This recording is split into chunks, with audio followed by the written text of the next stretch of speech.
Hello mga kabisig! Alam nyo ba kung paano ipinapakalat ni Meta ang inyong mga post? Alam ko, maraming gustong malaman ito. Lalo na sa mga nagsisimula pa lang o mga baguhang vloggers.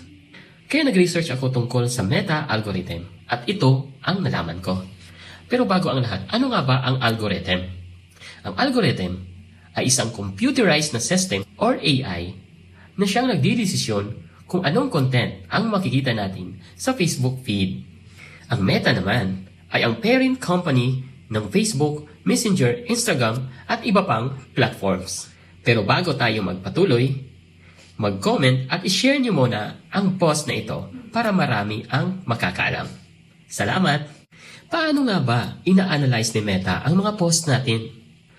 Alam mo, gumagamit si Meta ng Artificial Intelligence or AI para malaman kung alin ang pinaka-interesting at relevant na post. Tinitingnan nito ang mga engagement signals, katulad ng likes, comments, pati na rin kung gaano katagal ang panunood nyo sa isang video or ang watch time.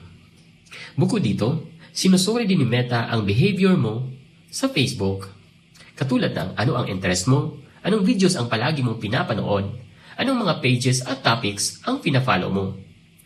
Mula rito, gumagawa siya ng personalized feed o yung feed na lagi mong nakikita tuwing nag-open ka ng Facebook. Ano naman ang mga key factors na naka-influence sa feed mo? Mayroong tinatawag na MSI or Meaningful Social Interactions. Dito ay mas mahalaga ang shares at comments kaysa likes dahil pinapakita dito kay algo na mas malalim ang connection mo sa ibang tao. Mayroon ding tinatawag na time spent. Mas matagal mong pinapanood ang content, mas mataas ang chance na ipapakita ito ng algorithm sa mas maraming tao. May tinatawag din na early engagement. Tinitingnan ang interactions sa unang 30 to 60 minutes ng post mo. At dito ay nagkakaroon ng signal dun sa AI kung marami ang interactions.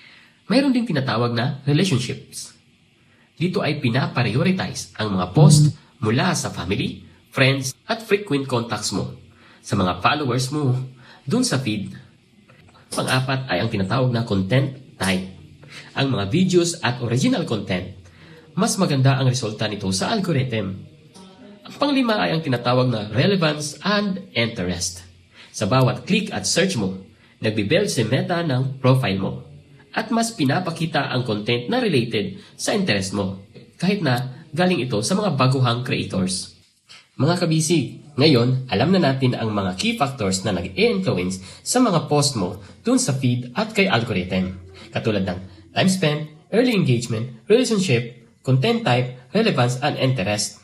Sa susunod ay pag-uusapan naman natin kung paano ipinapakalat ni Meta ang mga post natin sa mas malawak na audience.